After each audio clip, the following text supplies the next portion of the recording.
Ce sont les attentats du 11 septembre 2001 contre le World Trade Center et le Pentagone, conçus et commandités selon Washington depuis l'Afghanistan, qui ont poussé les États-Unis à entrer en guerre contre le pays d'Asie centrale.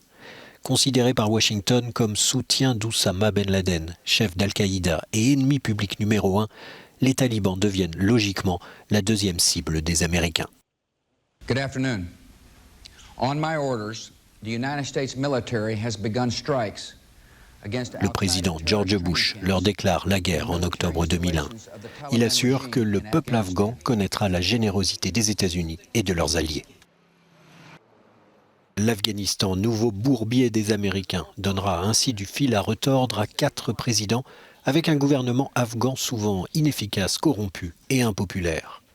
Barack Obama est peut-être celui qui tirera le plus de profit de cette guerre. Près de 10 ans après le 11 septembre, il annonce la mort d'Oussama Ben Laden. Ce soir, je peux informer le peuple américain et le monde que les États-Unis ont mené une opération qui a tué Oussama Ben Laden, chef d'Al-Qaïda. Les Américains, pour autant, ne quittent pas l'Afghanistan. En février 2020, Donald Trump parvient à un accord avec les talibans. Washington retire toutes ses troupes et sous-traitants privés cette année si les attaques contre les Américains cessent. Mais ce sont au contraire des hommes très belliqueux qui veulent profiter de ce retrait annoncé et qui, dès l'élection présidentielle américaine et l'arrivée de Joe Biden, entament un déploiement dans tout le pays. Il ne reste alors plus que 2500 soldats américains en Afghanistan. La suite est bien connue, une avancée éclair, un effondrement total de l'armée afghane, la prise de Kaboul et un départ en catastrophe des Américains et de leurs alliés.